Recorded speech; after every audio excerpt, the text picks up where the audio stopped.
are. Evening, everybody. Thank you for joining us in the Real Northern Bass Talk live stream. As always, appreciate everybody here, especially those that were taking the time to share the stream ahead of time. That was always hugely helpful for the growth and everything. So for everybody that's doing that, thank you very much. We are back at it, and we're joined by Derek, owner and founder of Beast Coast Fishing, based right here in the great old Northeast. So truly a Northern Bass special tonight. So I hope you guys seeing some good new stuff that Beast Coast has got lined up. He's even got some real product in hand too, so we can really show it off beyond the pictures we've got lined up. Yeah, so, we just got some production samples in today. Okay, but the real question is, when do I get mine? Yeah, so this right here is the only pack in existence, shot from the actual injection mold, and this little tray insert coming from the actual production die. This is literally like the final sign off I've learned, not only in, with Beast Coast, but like in a past life. You just got to triple check everything. Like and you both know me. Like I am as zany as I can be and free flowing and out there. When it comes to certain projects, it's like, dude, I just do everything I can to make sure that, because I've made mistakes. We all have. But not this time. So yeah, this was just a formula check.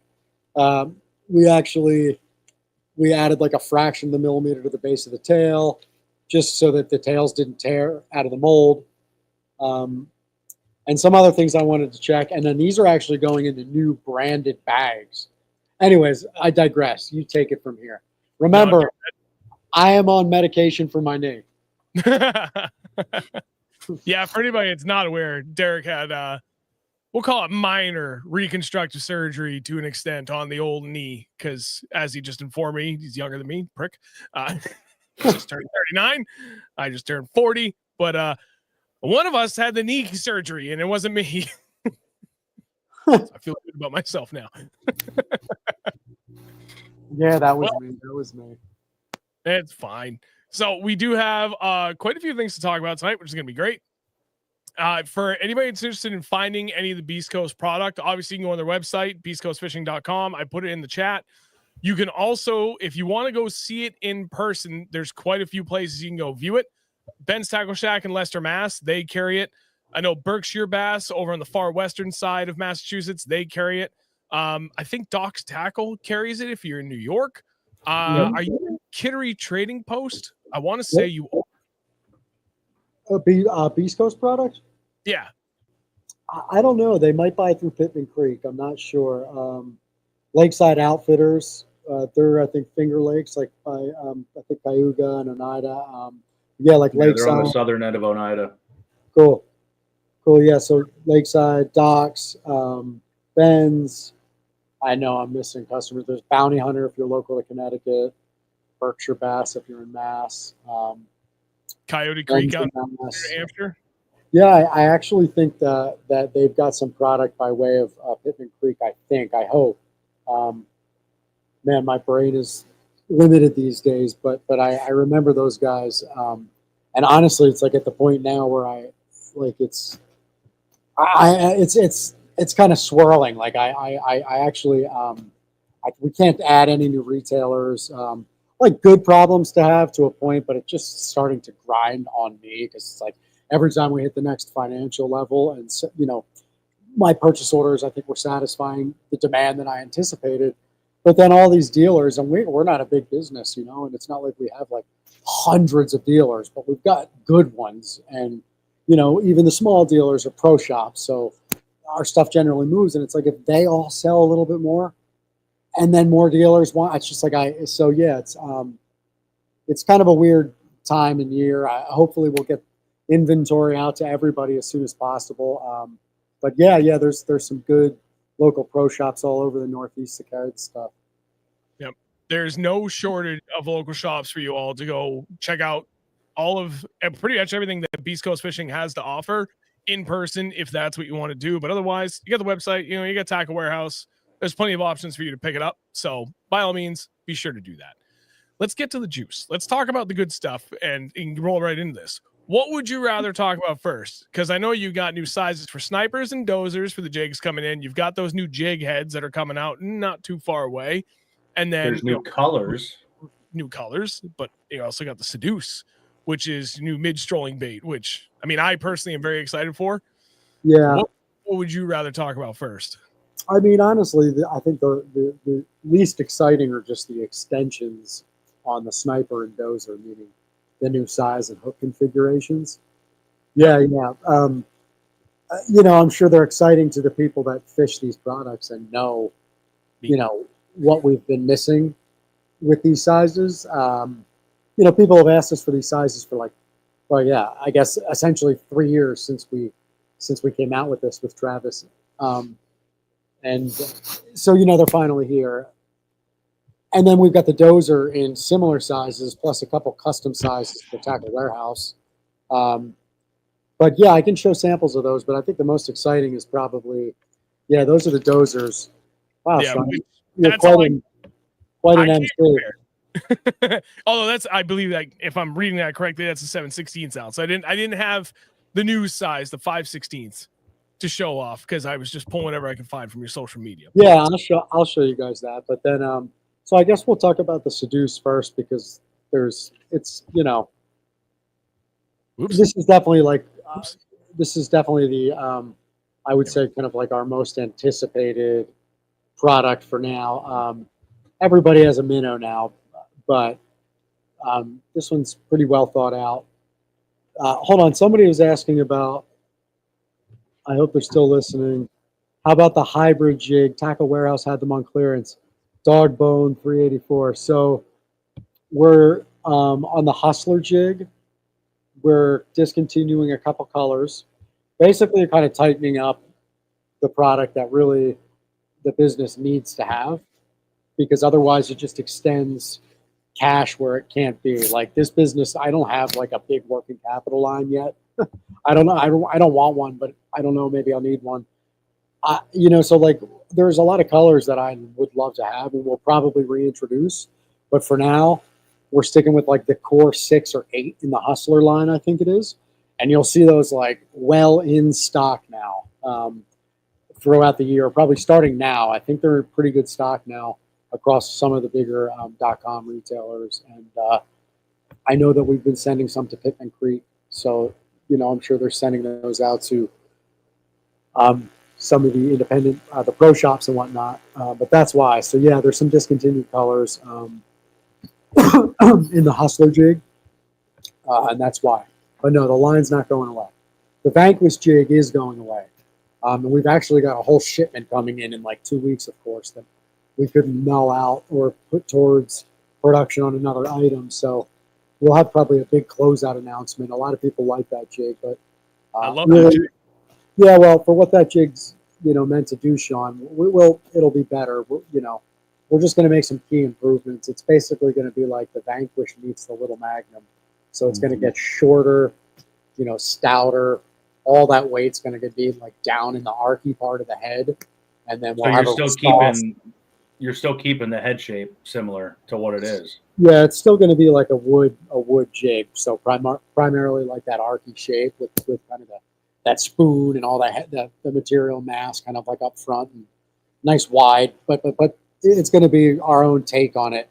I think a lot of people like how fast that Little Magnum falls. Like it just seems to get reactions. So putting the tungsten and all that weight up front will just make it want to dip quicker. And even though it's like a wooden structure or a hard bottom jig, I don't know. There's probably no benefit to not doing that. Plus, it'll be super sensitive if all that tungsten's right up in the head where the line tie and the hook go in. So, so basically, that's going to be called the Little Woody. And that product is, my God, our factories share production. Excuse me, the factories that we work with are producing for some of the biggest, brands out there. And so, of course, we get the short end of the stick and have for 6 years now, but it's fine. So who knows when the products will be ready, but really hopefully for summer. But I got completely sidetracked. But that got the person that asked about discontinuations got me thinking about that. So that should be mentioned. Yeah, no, absolutely. I was like, I didn't say freaking at the New England show. I barely had any time to talk to you, and I forget who it was. Man. Came up and they were like, "Hey, did you hear he's discontinuing the Vanquish?" I was like, oh, "What?" And they're like, "Oh, don't worry, he's got something new in the works." I'm like, "Okay." Well, yeah, the hook. It's just going to be like, literally, it's just going to be like a more compact, beefier version of the Vanquish jig with a recessed cross eye, and a slightly heavier fiber guard, shortcut. It's just going to. You can kind of envision pretty simply what's going to look like and how it's going to fish. It's just going to be just a little bit better, and then we won't be able to really do anything else from a feature perspective. And so then, like, the little mag will be covered there for like that wood kind of hard bottom brush jig, and then we've got the little mag for general casting and grass. We've got the baby dozer, the sniper, and then the hair. We're pretty much, the jig portfolio is kind of like filling up, and now we'll move into like the heads and plastics, and then you mean these heads? Yeah, those guys. Yeah, so it's changed a little bit since that, but not much at all. That's, I think, pretty much still the production sketch. Set aside one or two little things, but yeah, that's the name is to be determined, but Seduce is a good name for the minnow, but I kind of feel like that head should have its own unique name that speaks to kind of what it does, which is it really does it. So just, we had a rough weight, kind of like a weight distribution sample laid out, and it does exactly what it's supposed to do. It kind of does naturally impart almost like an exaggerated roll. Like, you can get a good roll out of a ball head with a lot of minnows, unless too much of the weight is down low, because then you're forcing all that weight to come up with a head that already doesn't want to roll. Yeah. But for the most part, a ball head is a really good option. So this is kind of right in between like a ball and having, that hook shank positioned all the way at the bottom of the head, like a range roller or rolling style head. It's kind of right in the middle. So you'll still get kind of some of that smoother rolling action. It's not like that, like super funky, exaggerated. There's one or two heads out there that will almost create. Sometimes you just don't need what's possible with kind of skin hooking on the top of a bait with a specific head style. I mean, you can really get the plastic to just go nuts, and sometimes they just don't want that. At least in my 2 years of whatever playing with live scope and watching and talking to people, but to each their own. So yeah, this is kind of a hybrid, just ball / rolling head. There's some cool features that, again, it's not quite done yet, so you can look at the drawing and probably notice some of the things that jump out at you that are just a little bit different, but those are all being slightly modified, like one last time right now. But this is probably like a summer release. It's a quick project, but there's so many SKUs, because there's 4 sizes. So what sizes are they going to come in? I think 3/16, 1/8, 3/16, 1/4, 3/8. And then we'll expand on it, but it's already really all you're missing out of that potentially is a 1/2 ounce, and even that, like, you don't really need for that. Like, now you're really getting into specific conditions where you're either trying to go deep fast or you're dealing with either current or kind of higher winds. But yeah, the thing that excites me the most about this head for what it can do, especially for me, like, I can use that mid strolling and vertical dropping. And that's one of the things I've talked about so many times with just fishing Damiki rig. And like, I do a lot of that just vertical, like the traditional Damiki rigging. Mid strolling, people call it Damiki rigging as well, but to me, those are two different things. I can do both of that. And honestly, I think those will work really well on an A rig too. I'm not huge on having a 90-degree, line tie 90 degrees to the hook shape. I wouldn't throw them on an A rig unless you're not using a paddle tail style bait. Right. Well, I don't know. Like, I still think it'd work because I do that and it works. It's not ideal, but I still catch a ton of fish doing that. But you could use it as an A rig. I just, the way that the head. Sorry, go ahead. Yeah, well, it has the eyes on it, and just having one jig head that kind of jack of all trades. And for when I'm always trying to tell people, and I get all these questions like, what can I get to be able to do this and this and this and this and this, and it's hard to find just one thing I can recommend to newer people or people that don't have as much money that You know, they're trying to get as much bang for their buck. And again, not ideal for an A-rig, but it will work. So you could do 3 entirely different things with this one jig hook. Yeah, for sure. You could. Yeah, you could. It's kind of like a hybrid swimming style head. The balance is just a little different. That would be my only concern. But, you know, truth be told, it probably wouldn't want to fall much on the wire. Like if you had them on an A-rig, I actually might be kind of cool. That would be something to try just Test because. it out. You know, I'm going to try it. Yeah, I mean, it might actually not be so bad just because it'll want to fall, but the way that it's going to want to shouldn't tangle. I would be concerned about it wanting to tangle with you know, any of the connection points or the actual wires or whatever. But you kind of touched on it, but someone mentioned, Drew mentioned here, right? I like the line tie position. So one of the things that stuck out to me immediately is that the line tie is almost hidden by the top of the shape of the head there. What was talk through some of the design process, maybe if you can or want to, with the why you made it like that. Well, I mean, you know, bringing the material up to the front of, you know, the hook eye or the line tie, that's not a Beast Coast trademark. You know, obviously you saw, I mean, it's common sense, but as far as a recent product where you see it being used, that feature is, again, owner in the range roller head, they bring that material all the way up to the eye because, you know, once you bring your line all the way on the front side of that eye, it kind of kills any of the rolling action, actually just kind of makes it want to dart. Well, it makes, depending on the bait you're throwing it with, it's not the desired action generally. So, you know, it's nice because your line will want to stop at that 90-degree point, basically. So with like a loop knot, especially too, like it's, point is you get a nice, it makes that the jig head wants to fall. It's a little cleaner looking. You know, you get a little more roll.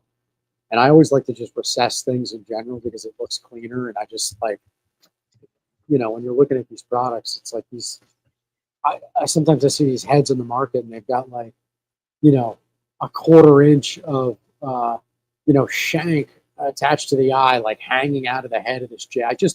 To me, it's like, I just would prefer to make a more, you know, more beautiful, lifelike product. And I feel like, you know, the curves, recessing eyes, you know, just stuff like that. It's just visual stuff that I think it's just in my nature. Like it would bother me not to do those things. A little attention to detail sets you apart from some of the other competitors. I don't know, man. I just do me and listen to, you know, I talk to a lot of people when we, you know, there was a design process. There were things that were desired in this head, you know, might as well just talk about them. The extended shank, you know, that's nice, especially because if you have all the weight up front and you want this, you know, this soft bait to roll all the way down the tail, but you have all the material here and it just wants to drop, you're not going to get any roll or quiver. And like, you know, none of the light or anything is going to reflect off the flake or any of the dot, whatever you have in there, powder. It just kind of kills the action. So, you know, when you put the material on the shank, not only does it, one, make the head smaller, but it kind of helps it dart and roll. So if you're just shaking and, you know, whatever you're doing, you're watching them and you do something different, when you twitch that, it doesn't just kind of like, it doesn't just go like a little faster or harder. It actually will kind of, you know, kind of flutter and kind of twitch and dart a little bit. You're just taking the material weight and spreading it along. Think of a core tackle that came out with a hover rig. Yeah. It's basically taking the principle of that part of it where you've got material, a lot of material along the actual, you know, the actual shank of the hook, because you don't want it all up in the head. And then it also shrinks that head down a little bit because a lot of the reason guys use tungsten is because, yeah, it's lead, by the way. The head's going to be lead because, frankly, they just don't like the size of it. Like once you get up to 3/8 of an ounce, you know, if it's lead, depending on the keeper situation that the manufacturer has, whether it's molded or, you know, a barb or whatever they've got, all that, you know, 3/8 ounce lead head on a little minnow, guys are actually just thinking it's ridiculous. I've had like 3 or 4 different people run independent tests. And these are guys that are dialed and situated and set up with proper, you know, live imaging, active imaging technology to do the tests. One of them even sent me like a live, beautiful video of it, which he's probably got it. The actual visibility, as long as you're with it with the technology, a 16th ounce lead head and a 16th ounce tungsten head with the same minnow will show up the same on your unit. Like, look, people know us to be a tungsten importer and designer to some degree, but like, I don't see a need to make the head in tungsten. And so by moving a lot of that material that would ordinarily blow that head size out along the shank, again, that's a cool element. And I think I've seen like one or two small niche manufacturers come out with these kind of material extended far back along the shank, almost to the bend. I think you're going to see a lot more of that in the next couple of years, especially as the big sizes of minnows get more popular all over the country. And that's something that I'm pretty excited about, actually, which is a good segue into the seduce, if you'll allow it. But you do you. You just keep talking, Derek. We're just here for the ride, buddy. Yeah, we're here to facilitate you to talk about all this sexy goodness that's coming out, man. Yeah, Chris Cash. That's the thing about these heads too, is literally in this case, you're trying to emulate a minnow. Literally, you're trying to look like some forage, whatever it is. The first thing, I've spent a lot of time underwater. I'm sure a lot of people have. There's a couple of photographers in the bass industry specifically.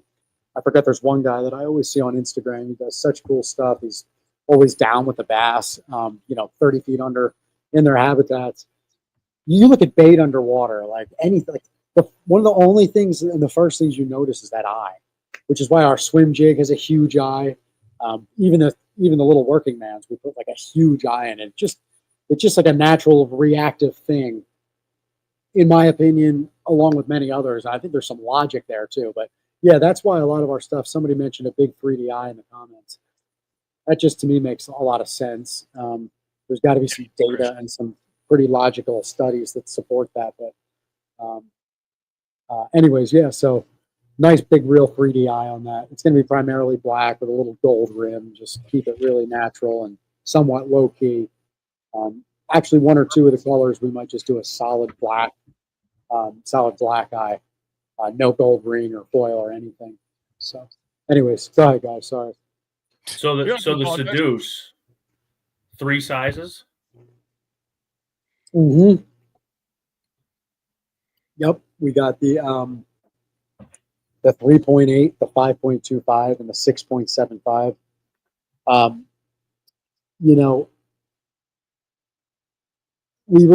want, like a 7.5, 8 at some point.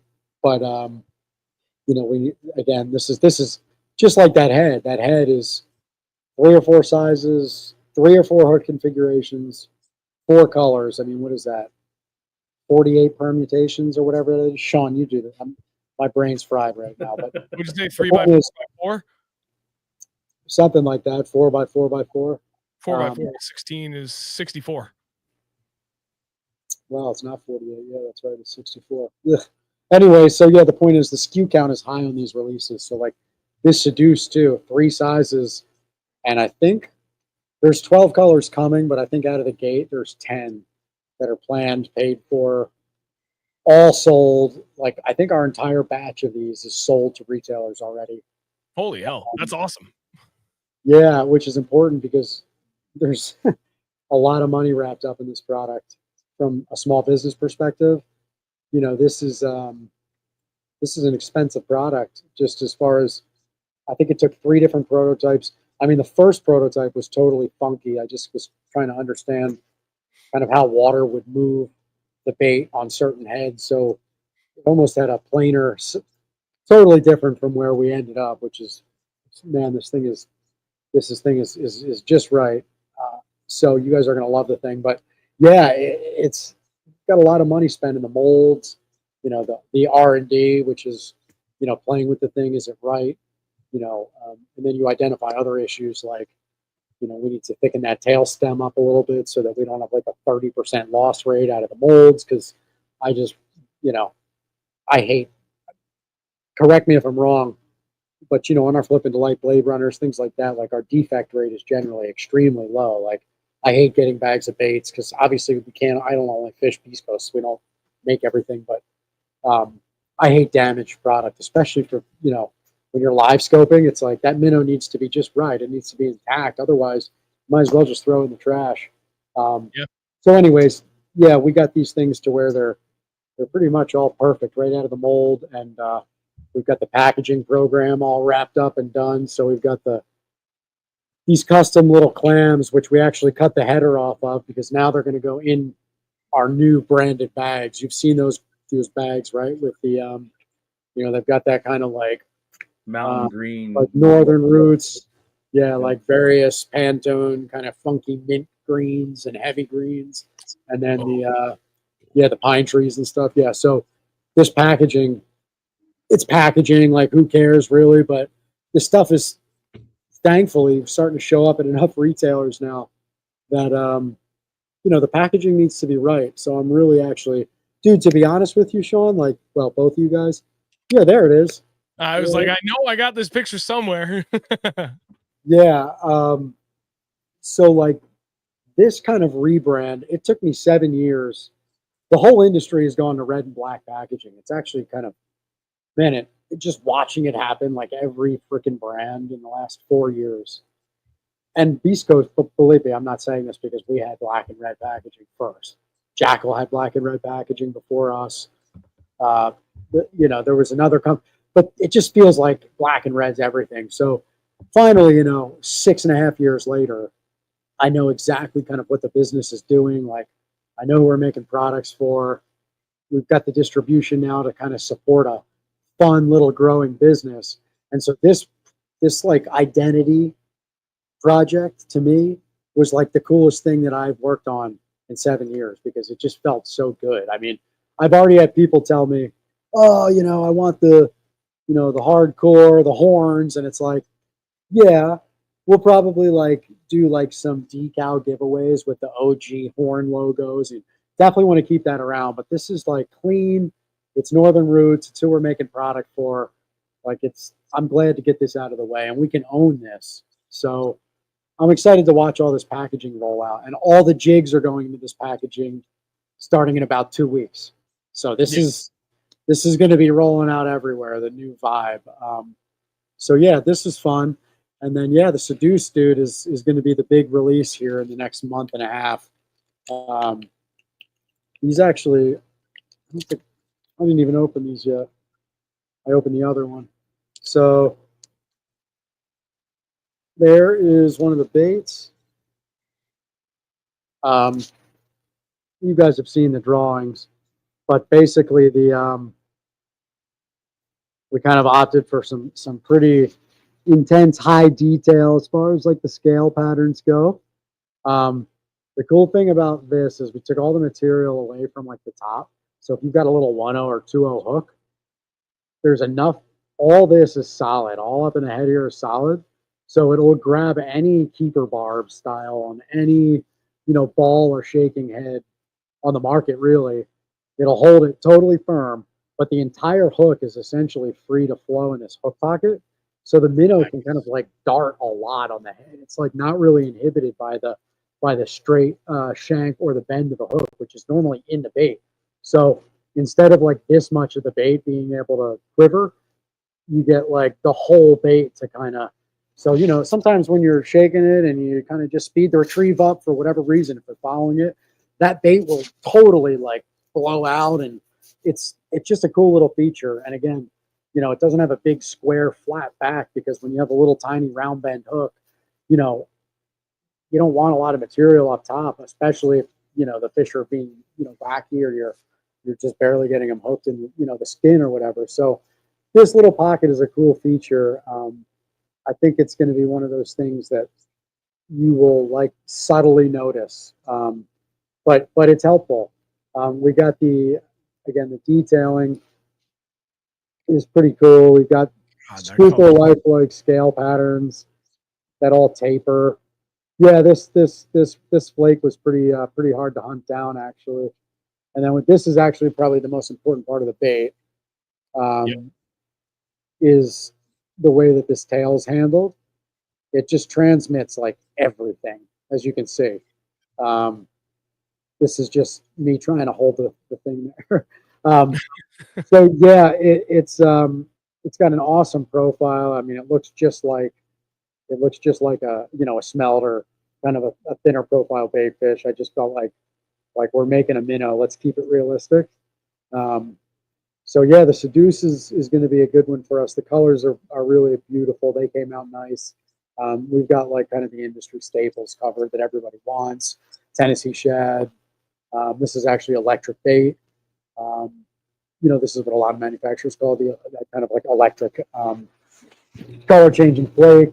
You'll see like lots of different variants on the name, but all the baseline colors are covered, and then we've got kind of a couple, I would say, really important but not so common colors. So yeah, this bait should be fun, and that big size is going to be, I think, one of the hottest sellers. Actually, I think big is going to be the deal. There's more and more. But anyways, go ahead, you guys talk. Sean, you're muted. Sorry. Have you tried that bait on like a chatterbait, as like a weightless fluke? Have you tried it rigged different ways? Like for me, I think like of that giant, right? The 6.8 or the 6.75 that you're coming out with. Like even like Nico rigging that too could be really cool too. As kind of like a little like dying bait fish just being kind of hopped or dragged along the bottom too. So like to me, there's so many different rigging options. Did you try any of those? The only thing I did the other day, because it just looked so right, was to throw one on a jackhammer, and yeah, it was actually really nice. Like that's what I figured. Truth be told, the thing is, the Blade Runner, the sales of that bait are pretty good. It is what it is. We have it. People are going to play with it, and if they like it better, they like it better. But yeah, it definitely has a nice, super tight. It's subtle though, it doesn't have any joints in it, but it has enough natural flex, that it's got a good look for sure. So yeah, the answer is that. Otherwise, we've played with it on like 6 different heads. We hadn't thrown it as weightless fluke. Honestly, this is truly a live scope bait. You could definitely Nico rig it because of the way the material is placed, but as a fluke, it probably wouldn't be too good because you'd have to rig it upside down so that the hook pocket is on the belly. Because again, that hook pocket is purposely on the top, just so that little round bends can just kind of free flow in that pocket. But yeah, I'm sure guys will play around with it. You know how fishermen are. Oh yeah, I'm already looking at it. I'm like, you know what? That actually may be pretty good for like power shot, drop shot, and kind of deal. If I really want to get frisky with something big on a casting setup. Yeah. You can see the bait's got a really good look. God, that looks so good. So, Alec had a really good question. Where'd it go? Yeah. You saying Beast Coast website won't have any at the drop? We'll have to go to the other retailers for that initial shipment. Yeah, excuse me, guys. You're good. I worked 10 hours today. I'm recovering from knee surgery, so dude, don't get on me for the yawns. I apologize.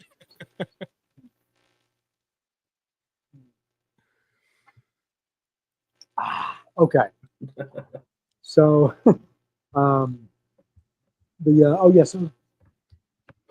it's realistically, it's looking probably like, I would say around the 15th, we should get a shipment here.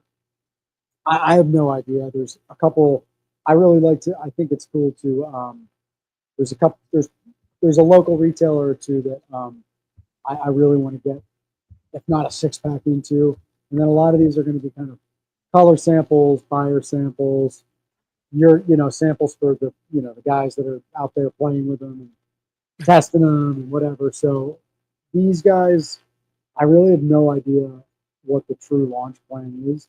I'd love to throw like 6 units on the website, but that's almost just going to annoy people, and I'd rather just not do that. I'd rather just who knows? I don't know. So the answer is I'm not sure, but somewhere probably in the next, I'd say about 3 weeks out from getting stock. We're running them right now. We're actually waiting on the bags.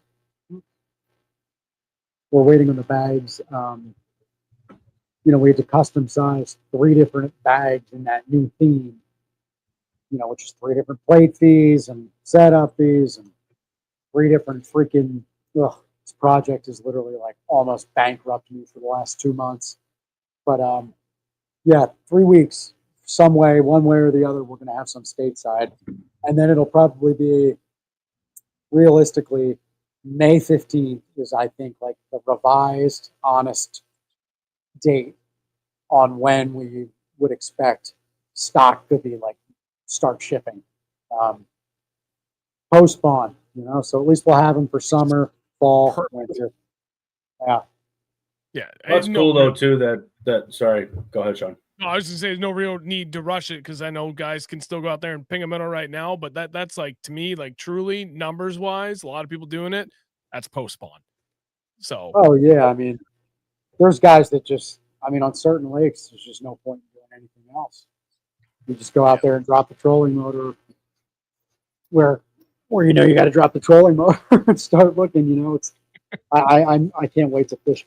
Sean, JCS has my boat, right? Oh, I texted you about this. Yeah. Yeah, I saw the motor you're getting too. Yeah, I'm excited, man. That gambler. I was forced to buy that motor in COVID, and it was the only 150 left in the whole state.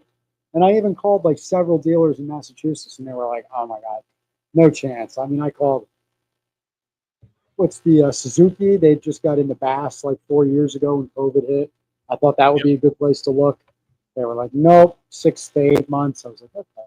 So anyways, I had to buy that 150 for my gambler, which is not only a little disrespectful to the boat, but it's truly underpowered, which I just don't like to do. It's just not the best thing to do long term, but it pushed it fine. I still cruised 58 to 60, just me. But that engine that I got is proper for that boat. It's it is tricked out, properly tuned, 200R. I trust those guys. So, anyways, I can't wait to get on the freaking boat and just fish, dude. I can't wait to go fish grass lakes. I never used to take my boat anywhere because Candlewood's so close, and my boat's so old. I was like, why am I going to risk a trailer issue when I can just drop into Candlewood like 3 minutes away? Literally, I did that like 20 times last year. I was like, no. Yeah, it's Candlewood. It's not like you're dumping into some crap hole. You're dumping in one of the best smallmouth and honestly great largemouth lake too, but especially smallmouth lake. Yeah, having your backyard. Yeah, the largemouth fishery has declined, and everybody that fishes that lake far more than I do will tell you that. Pretty much, the 4 or 5, they're there. There's still giants there. I caught a couple big ones. I was talking to 1 or 2 guys. The guys. There's a couple guys that are just hammers on the lake. One of the dudes was like, yeah, I caught like 20 fish over 6 pounds this year on Candlewood. I was like, huh? I think a lot of it might have been after hours. Point is, the largemouth fishery is not what it was like 5, 6, 7, 8 years ago, but lakes are cyclical. I actually was just talking to the state about the plan for reducing the carp and bring the balance back so the milfoil can kind of beat that critical mass. And they sent me some cool information that I'm going to share on the East Coast pages because I think the Candlewood's probably about 3 years from coming back. But, dude, we haven't had milfoil in 2.5 years now, 3 years, and it's completely covered in zebra mussels now.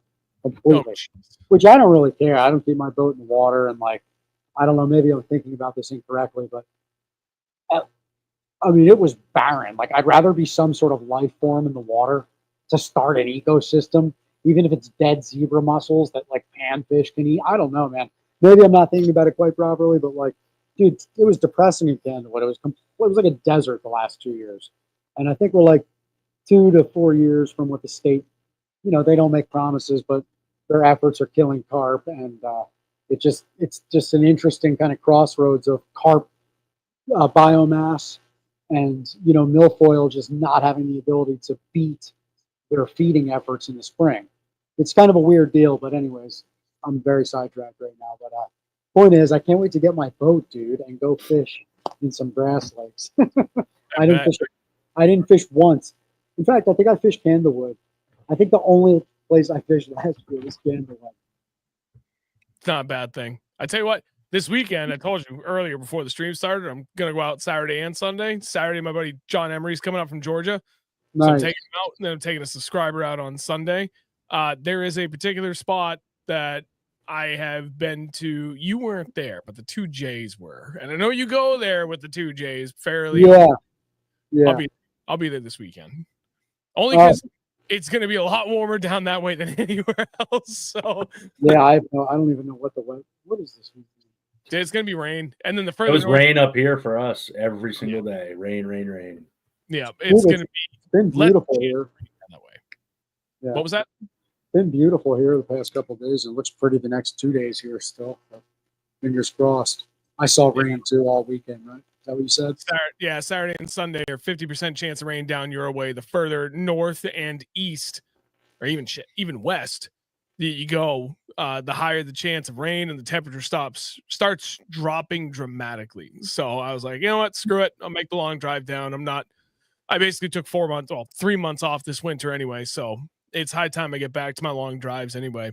And on that topic of Grass Lakes and you getting out away from Candlewood, Thanks, you told me Marshawn, go. I was saying, you told me about a place in New York that you really want to fish with me, and I really want to go there. Like really Yeah, bad. that little gem I was telling you about. It's only 3 hours and 5 minutes from my house. That's nothing. Yeah, it's the same for me because I just go straight up. I'm on the border of New York and Connecticut. Funny so thing I is, just run right up the state lines. Yeah, for you, it's an easy drive. For me, it's not bad at all. It's a beautiful drive. I feel like I looked at the tournament results for that place, and it was not too impressive. But, that doesn't say anything. But consistently, like, it does kind of say something, to be honest. Like, I think I remember being like, I was so excited. I got myself, like, ready. One of the many little trips that I told myself I was going to take and ended up 5 minutes down the road. But, I don't know. I feel like the weights were like 13, 14 pounds. I had a lot. I mean, I can't imagine that. And I know there's giants in there. I wasn't even really like fishing it appropriately. And I think 2 fish, one, almost 6 and 1 over 6. And it was beautiful and grassy and there was eel grass. It just had everything.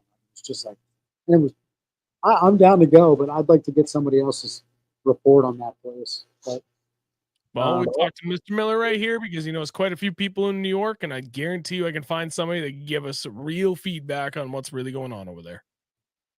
Yeah, we'll talk. Make it happen. I do have a question here. I know because like we're kind of just shooting the shit right now, but yeah. Talk about, for at least for me, right? Like kind of top of mind, the Superfly hair jig was a release last year, but I don't feel like it necessarily has the attention that it deserves. And we're in cold water fishing in the Northeast here, and that's when it can truly excel as well.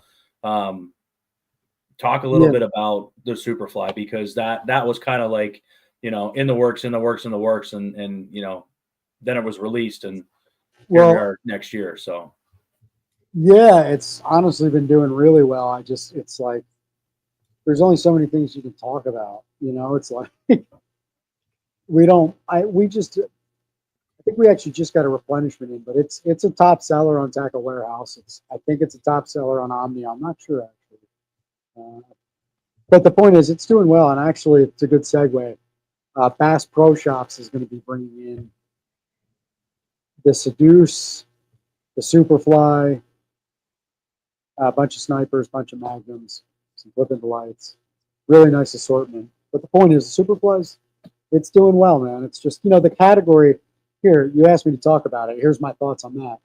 That category is a very niche category within the general market. Yep. I think that it's catching on. I mean, especially guys down south, like all these guys that are like expert crappie fishermen, they see that you can catch giant bass on like crappie hair. There's a lot of companies making hair jigs and whatever, but as far as the people that want like the specific marabou jig and the specific colors and sizes, like I think really it's a regional thing and it just doesn't get talked about that much. But it probably will get talked about more as a segment, You know what I mean? Right now, all the discussion is going to be on whatever the winning baits are. And I say that with, kind of the, because I'm in the industry as a small business and I'm just like so sick of like, I shouldn't say it.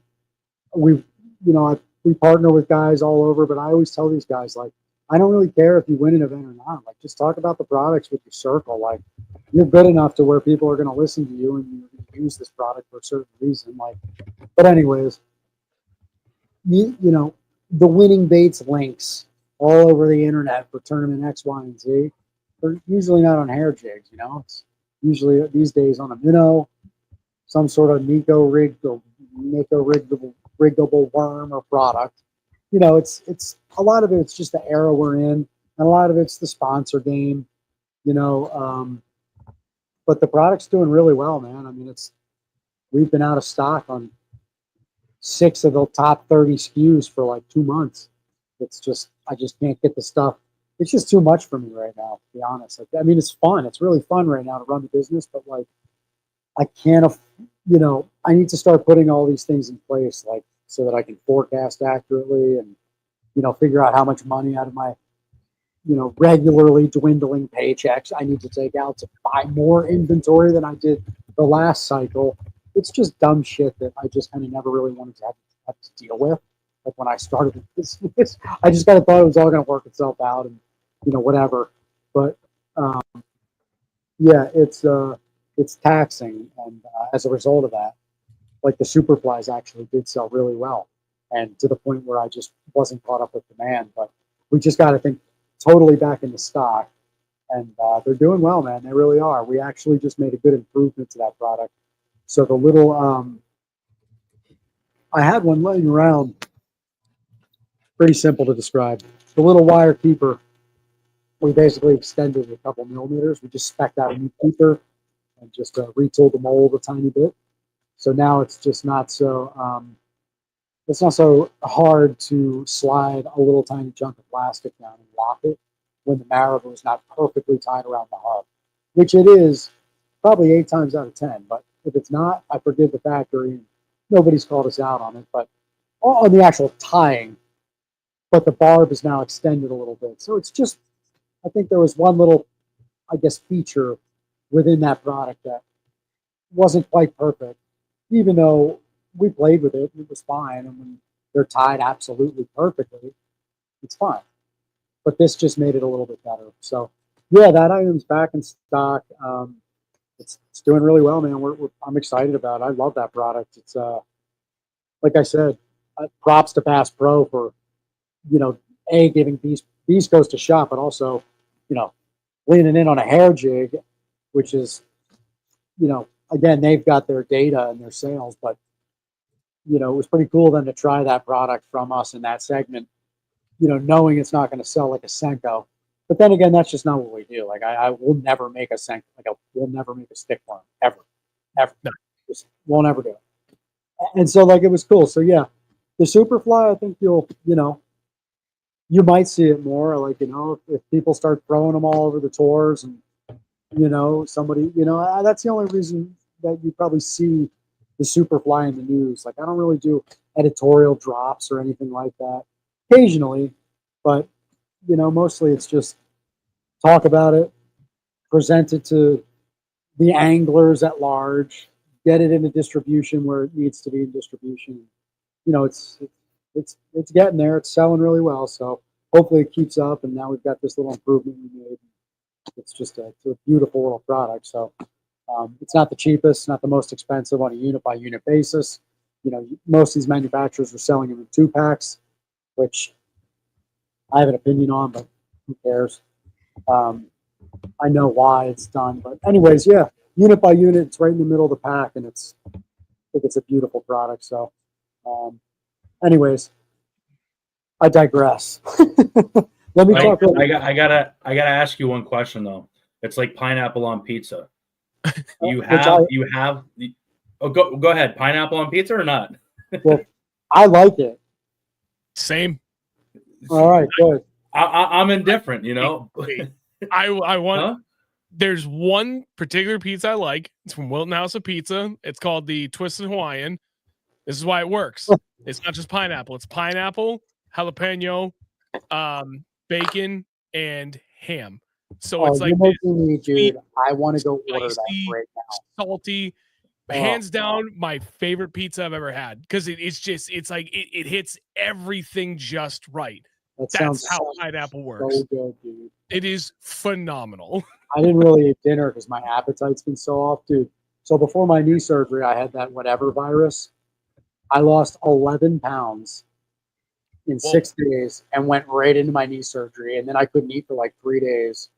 Like, dude, I am like a shell of a human being. So you're talking about this right now? I'm sorry, I didn't mean to bring it up. All I was trying to say was that, right? Like you said that you made some changes to the keeper on the hair jig. So I was going to ask you, right, because this can be a very polarizing subject, similar to pineapple on pizza, trailer or no trailer on a hair jig. Well, I don't ever use a trailer, and I think most people don't. But you know what people do is you cut a little piece of. It doesn't have to be scented. A lot of people, excuse me, it doesn't have to be the Z-Man material or any of the Elastec. You know, call them private label, whatever. All these other manufacturers are using the same material. But if you add a little chunk of that stuff, it's nice because it keeps the hair poofing out. So, you know, if you're slowly fishing that, you know, and you know, bottom contact, it hits a rock, like that hair just wants to get pushed to poof back out because that material is pushed up against where it's tied.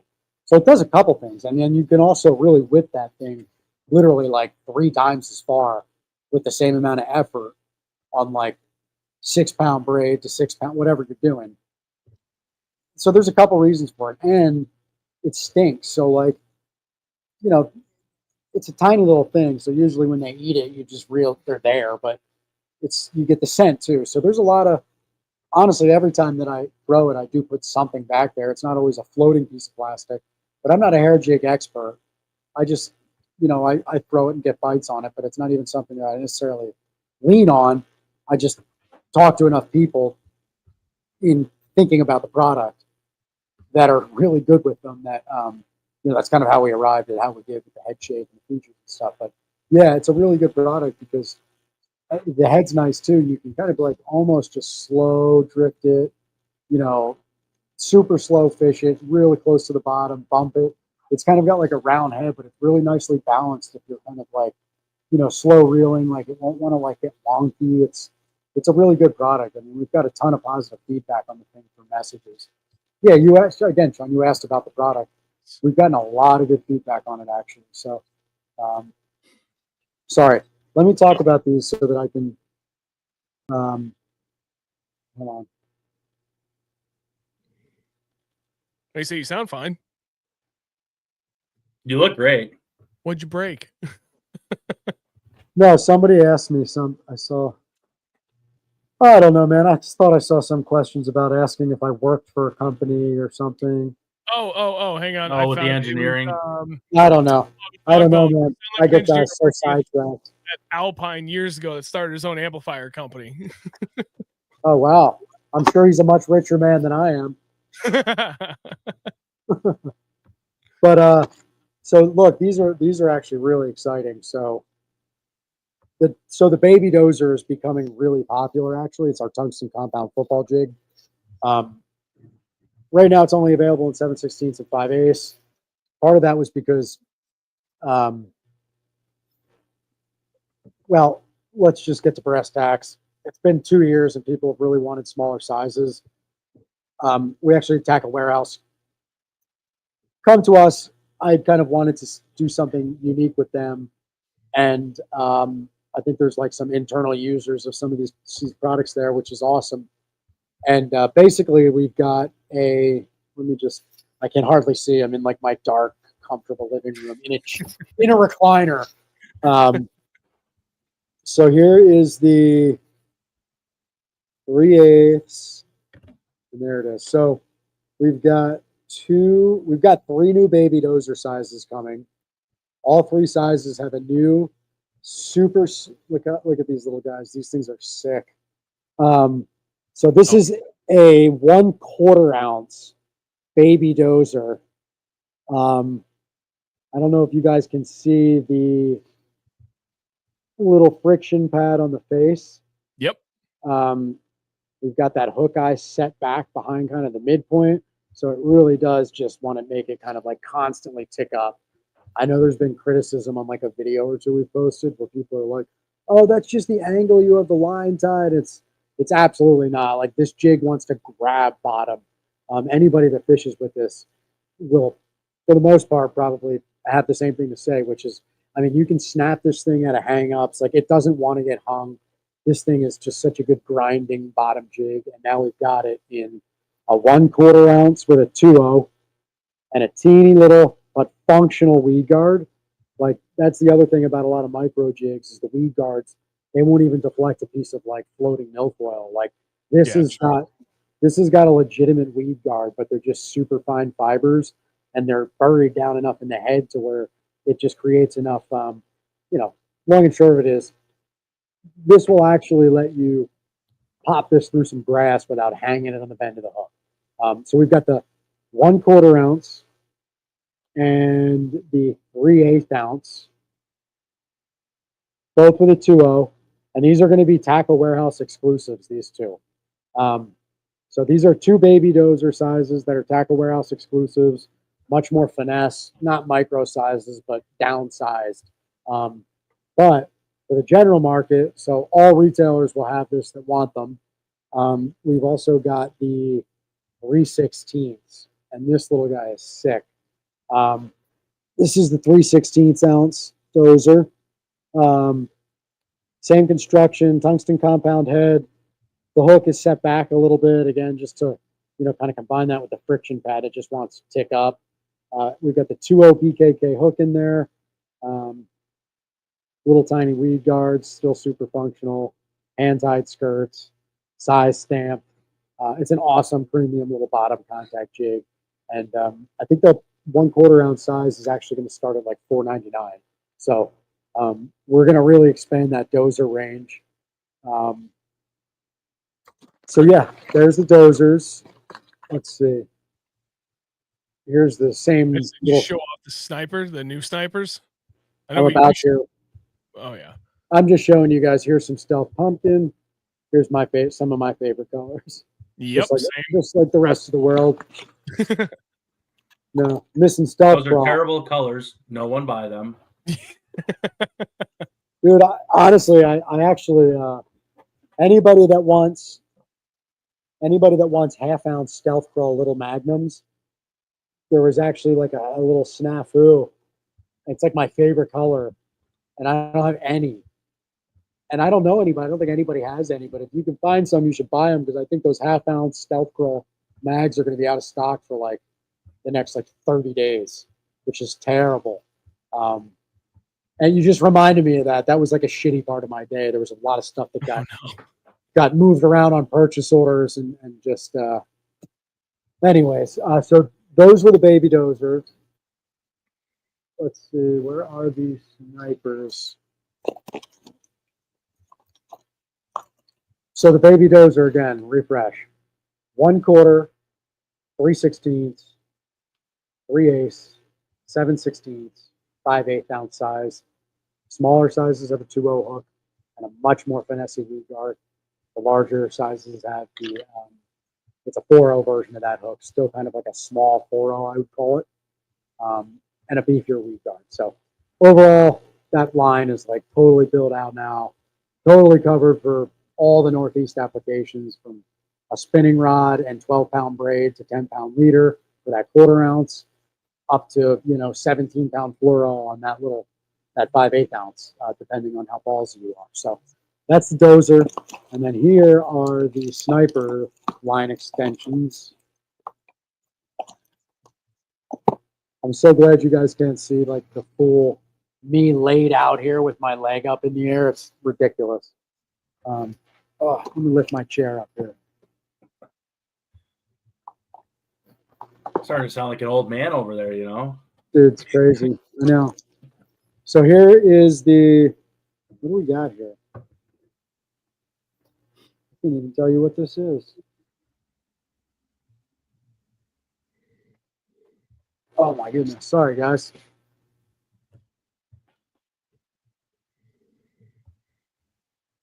Yeah, I got Mike Zampezi in the chat and messaging me. He's sending me pictures of behind the scenes. I like when Mike harasses. Yeah, so we've got the 1A, which is going to be huge, especially for the spinning rod guys. So Yeah, count me in on that. yeah, I mean, honestly, Travis, well, not only do we have the 1A, this little teeny guy, I'll show you guys that, but we've also got the 3/16 too. So we've got 3/16 snipers. We got the little size stamp on there. Same keeper system. Actually, we made a really kind of sneaky, low-key change, which I do all the time. Most people wouldn't even realize. But on the sniper, if you use Z-Man plastics, all you really have to do is get the jig wet or spit on the little keeper and snap your Z-Man plastic over the barb, and it will go on there with no issue. But that's still a trick that not a lot of people know. We shrunk the little T-barb down on here. Just like, I don't even think it's a millimeter. Basically, it's got really good hold, but it absolutely makes applying Z-Man plastics a little bit easier. So that's like a sneaky change that I don't think anybody in the world would even know. Well, there's a good handful of loyal sniper users. So, but so we got that. We got the 1/8, 3/16, and then for the guys that are true, a lot of guys use these up in the Great Lakes, specifically in St. Lawrence. And then a lot of other current situations, like any deep current situation, we finally have a 5/8 ounce size. So that is the 5/8 ounce OW sniper tungsten compound. That's a sexy little jig right there. That's going to fill out that product line entirely. And then I think this year too, we'll probably introduce the same sizes in the lead version of the sniper, the L metal version. So yeah, there's a lot of stuff going on, basically just filling out the product lines that we kind of like, I don't want to say own, but we're good at making these things. They originated in this small business. A lot of our northern and Midwestern customers love these things. So we're expanding out on these product lines. Yeah, it makes sense, I have one very important question. For all these new sizes on the sniper, are they all also going to have the MB versions available in those too? The MB colors, meaning the magic bug, the sparse strands. Yes, the 22 stranders. Yeah, those were actually, so there's an MB GL Gobi, an MB Crawl. I think there's like 2 or 3 or 4 new MB colors. And yeah, these sizes, I actually think the PO is like for every size and every color.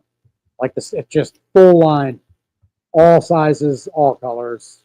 The sniper jig lineup is going to be like half of our freaking, not half. It's going to be like a quarter of the product portfolio between the lead versions. Ugh, I'm so dry. Yeah. And tungsten compound versions and all the sizes. We're going to have like 200 SKUs by the end of the year. It's going to be ridiculous.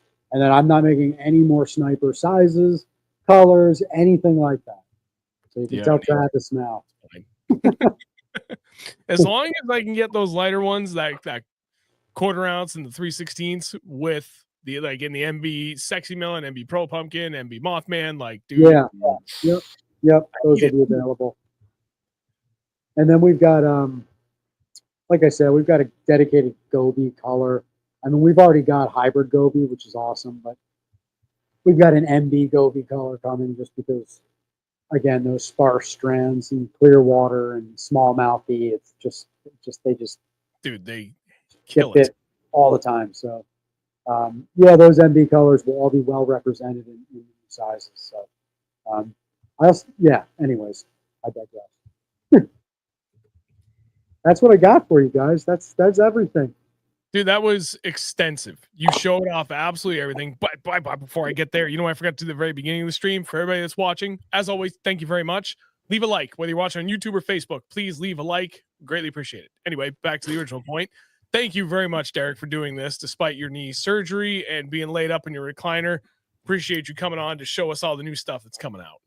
Dude, of course. Thanks for having me. I'm glad we got to chat about fishing for a little while. It's just something to do, man. Like, I can't really walk in the woods or anything to even attempt to, like, I mean, I can just walk down to the dock on Candlewood, but the fish aren't in there, and I just want to go out on my boat, dude. So this is good. Gets me excited. I sent John my art yesterday, all the brand book art, like the new background, the brand book stuff, the logos, and I actually think I need to send him the Pantone colors. But anyways, it's fun to start thinking about bassing, man. I'm ready. Hell yeah, man. That's what I like to hear. I'm chomping at the bit to get out there. I tell you, I almost walked out in the middle of the day today to go take my boat out. Not because I really want to go fishing, because I just need to get the hell out of the building. It was bad. Dude, it happens, man. It happens. Yeah. Yeah, no, I hear you, though. Did you get an ETA from JCS? Which, by the way, for anybody that doesn't know, I brought my boat to JCS Marine Restoration down in Rhode Island 2 weeks ago. I picked up this past Friday after work. I started my day really early, so I got early.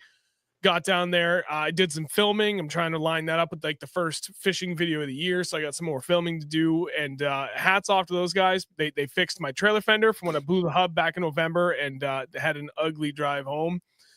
And what else did he fix? Oh, he put in that Dexter trailer suspension upgrade kit. So holy hell, that thing tows so much better. And he fixed my trim issue on my motor. He got all that done in very quick order. Took great care of me. So cannot say good enough things about them. But now you got your boat down there for basically a complete restoration by them. Not just the new motor, but he's going through the thing. Oh yeah, it's getting the treatment. I've wanted to do it for like 3 years, but it just I'm like, my wife and I tend to be very responsible with like money, and just it goes beyond that. It's actually just like, I just don't fucking need a new boat every year. Like, I'm not that guy. I don't need like a new truck, a new boat. Like, I like my things to be nice and functional, and they better be the tools I need to get the job done in my mind. But like, to me, I love that Gambler 209, the look of it, I've always loved the look and the ride of that thing since I bought it cash like 7 years ago. J&J found it for me through somebody they fished derbies with. And so, yeah, I just, I've always wanted to put money into it. And this year I was just like, it's time. The weather forced the issue. The ice storm like messed my cover up, and I had like a foot of water in the boxes. Like, my live scope unit was like, literally like, I think like almost completely submerged in like ice, like a sheet of ice. So, but it was time, man. I'm excited. Yeah, and that guy does such good work, John. Like, he's cool, man. I like his business. Is cool business. He gets to build cool things.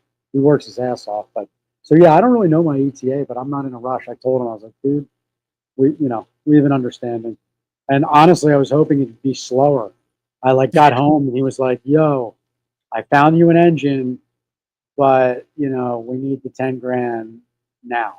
I was like, just slow down, man. But then he sent me pictures and I was like, yeah, like that's the exact engine that I wanted for the boat. So like, he's got a big network too. It's cool. He's I'm excited to see what he does with that thing, man. But yeah, it was long overdue. It's getting a full restore, man. I did things to that boat that you guys would literally just be like, you're an asshole. Like, he probably had trouble not being like, I want to smack you. Like, my little roller, like that little roller bolt. Yeah. I can't even think of the term. You freaking crank the thing up, and instead of going up onto a metal post. Anyways, that thing like cracked, and I knew it was cracking, and I just like ignored it. And the last like 2 trips of the year, it was so bad. I was just like cranking it up onto a metal spindle. So now he's and driving my boat around with the thing just like beating on a mesh. So yeah, he's got to do some fiberglass repair up front, dude. And then so yeah, I keep my things just nice enough. Like, my truck, I like to keep nice for an old truck. My boat, it got to the point where I was like, it's past my pride level And so I'm going to let it deteriorate until like a mass expenditure is ready. And so that time came. And it's going to look sick, dude. It'll have the new branding on it. I'm not a big rap guy, but it's honestly 20-year-old hull. It's just, you got to protect them. You know, it's starting to get fractured. So Yeah. it'll be cool. That new branding is going to look good on it, which, you know what, I meant to say that earlier, by the way, because I mean, I know we already talked about the branding, and I obviously I love it. And well, hang on, I got to go wide. Oh yeah, I'll give Sean. Sean, real quick. Yeah. Did I tell you that I was out on Candlewood? I can tell that Mike is insistent that everybody knows what a scummy boat that I operated. Did I tell you that I was fishing on Candlewood last summer, right before my knee blowout in the fall? It was like one of the last 2 trips. And I was sitting there eating a sandwich up on the trolling motor. This emaciated mouth crawled up across my foot and then turned around and yeah. And so oh, dude, last year, yeah. I mean, I live in the woods, and it's just, even when you have things enclosed, like, it's just where we live, man. I live in New Fairfield. It's just like rocky. I also put like corn out for the deer, which is legal here. The point is, the boat needs a loving touch. So, yeah, inside and out, and a loving touch. Yeah, he's just gonna rip it all out and start over. Sea deck, well, whatever his brand partner is for that foam decking, I could care less about the brand. But yeah, that motor is. I told him, I was like, dude, I really would hope you could find me a motor, and we'll figure that out over the course of a couple weeks, because I dropped it off like a day before my knee surgery or whatever, and like 2 days later, I had to buy this motor. I was like sitting in bed, like so much pain. My wife's trying to like Venmo money for a motor, and I'm just like, oh my God. But I told him I would get it done, so I wanted to get it done. So yeah, that's like honestly the only thing I did the first 3 days of knee surgery was deal with JCS in my motor and my boat. And now I'm just like, I don't care how long it takes, you know, he can take another 2 months if he needs. Hopefully hopefully no longer, John. But anyways, yeah, he's the man. Their shop is expansive, man. Dude, it's huge. Huge. Yeah, that place is sick. I didn't realize what a shop he had. No, dude, I walked into the first room like, oh, damn, you got a lot of room. And then I turned the corner, I'm like, holy hell, you got a lot of room. And then I turned the second corner. I was like, you have twice as much shop over here. Like, it just didn't end. It's nuts how much freaking space he has in there. Yep. I think he had like 20 boats in the shop. Dude, I think more than that. I think he can like 30, I don't know, but it's cool to see him grow, because you know, you saw the space that was right next to it, that like 4 bay. I think that was his space as of last year, and now he's in that big space. But anyways, I'm excited. I've seen the work that guy does, man. I'll never get that champion, Todd. I think his name's Todd. He's a cool guy. That champion that he did, my God, that thing's ridiculous. But I don't expect that of the Gambler, but I think the Gambler by default is going to look pretty sick with a facelift. That thing's going to look mean. Trailer is going to be blacked out.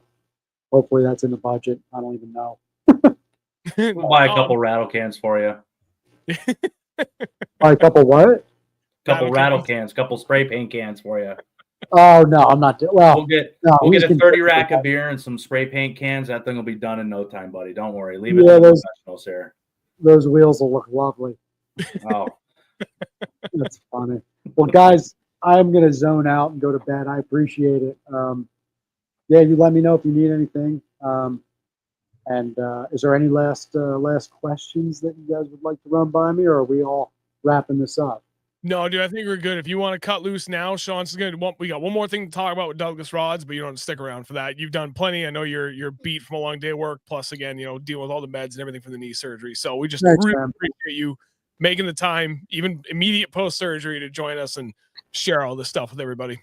Yeah, man, I appreciate it. Of course, I'm excited about the new stuff. It's just at this point, like, that's what's exciting me, because I've done a lot of work to get all these projects moving and finished and blah, blah, blah, and paid for it. Just like, I want to get this stuff into the warehouse and start shipping it. And then it's going to be clear sailing, I think the business will finally hit the scalability point in like a month after 6.5 years, 7 years. So good stuff. But anyways, appreciate it, guys.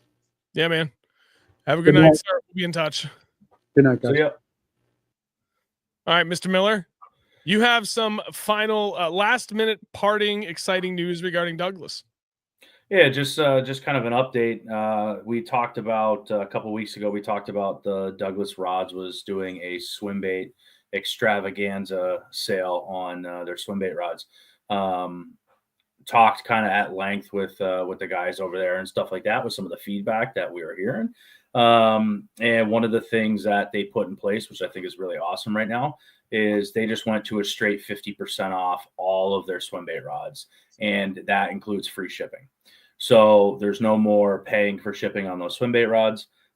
They just did straight 50% off. There was like 30% off some rods, 70% off a few, straight 50% off all the rods, free shipping, whether you order 1, you order 10. It's a really, really, really good deal. And that includes the newer models too, with the detachable handles. So very exciting to kind of see that and, try to blow out some rods.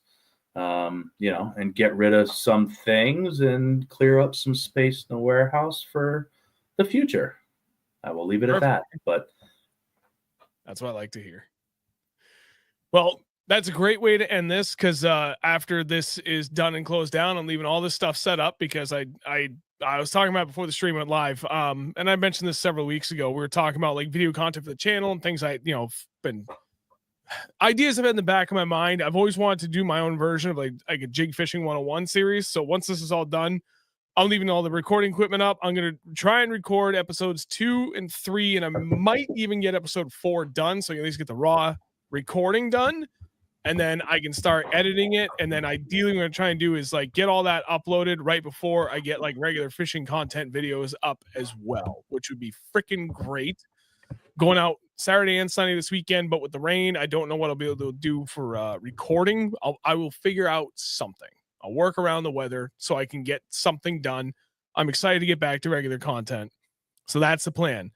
Next week, do we get to tell everybody who we got next week for the live stream? I have not gotten a confirmation yet, so we'll hold off and not say yet. Okay, well, I can tell you that next week and the week after, we have more Elite Series presents coming our way. So it could just be next week, or it could be both next week and the week after, or maybe just the week after next week. Regardless, we got some elites coming back, and it's going to be great to be able to have some, true top level professionals join in on the stream so we can talk about more, the general topics we always talk about, but just to add that perspective. And of course, like an absolute professional perspective, always nice, right?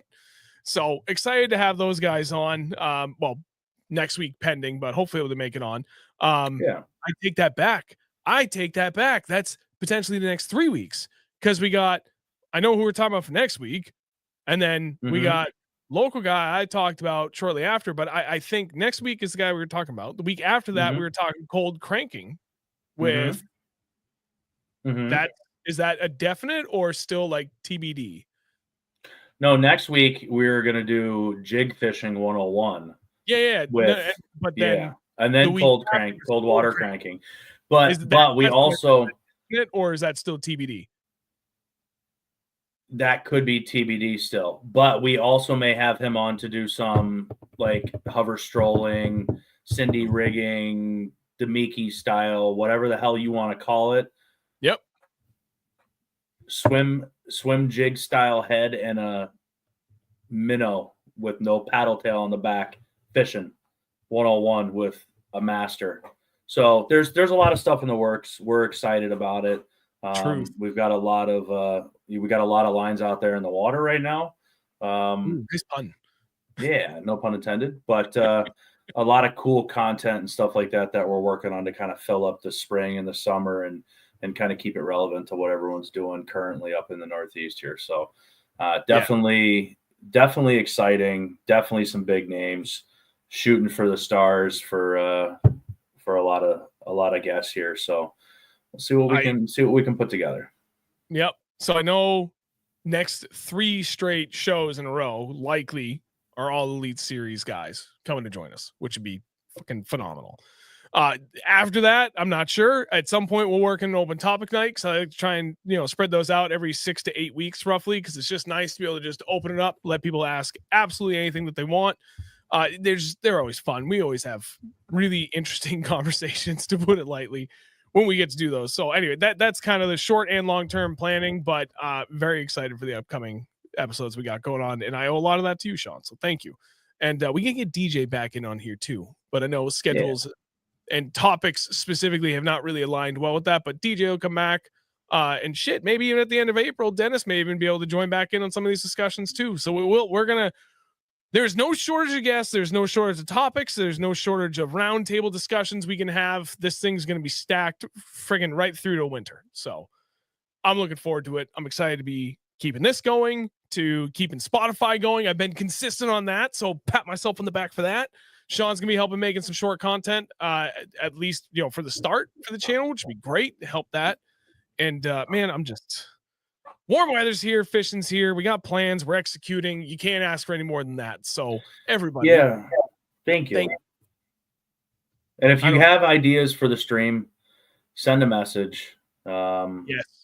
Let us know what you want to hear, because this is centered around you guys. So if there's a topic that you are interested in, that we haven't covered, that we have covered, that Sean has covered, that you want to hear, just let us know, and we'll see what we can do about lining it up.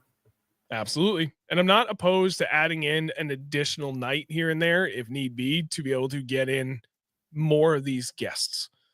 Doesn't have to just be Wednesdays. We can add to that. Maybe if we get like a really cool person, like cooler than cool people, maybe we could do just like a surprise. Yes. Yes. Yeah. I know exactly who you're talking about, and I don't give a shit what day or time he needs that to work. I will make that work. There's a lot of Putin wakes up early in Russia, so we'll see if we can get him, see if we can get him here, Dogbone, how we get to 10K? We can talk about this on the way out. Dude, I just need to get more content out. That is always been the single reason why this channel has not grown beyond what it is, because I just do not create enough content, because dude, it takes an insane amount of time to be able to just even produce a singular video. So to get out like more than one video a week, that is tough. Getting out a lot more short content would probably help, but I don't want to just make content for the sake of making content. That's why tried to get Andrew involved, tried to get Dennis involved. Now I'm getting Sean involved. I physically cannot create any more content than I already have. I am tapped. I'm trying, and I've been trying for the last 4 years. I keep talking about it, and no matter what I do to try and make more time for myself, it immediately gets eaten up, and more than what I freed up gets eaten up. I just cannot do it. And I hate saying like that because it's so negative. It's just the fact of the matter. I am at the limit of what my life will allow for me to put into this. And every goddamn time I try to change that, something just completely hinders every effort I put into it. So I'm hoping that maybe this year is different. For once in my fucking life, maybe this year is different. This year will be different. I fucking hope so, man, because I'm so tired of having these dreams and aspirations and then just always something that's like, how about F off? No. Every time. This year has to be different, because I can't keep doing this. I can't keep doing this the way I've been doing it. I have to build character, man. That's all the bumps in the road. Build character. Yep. So, everybody, see you next week. Have a great night.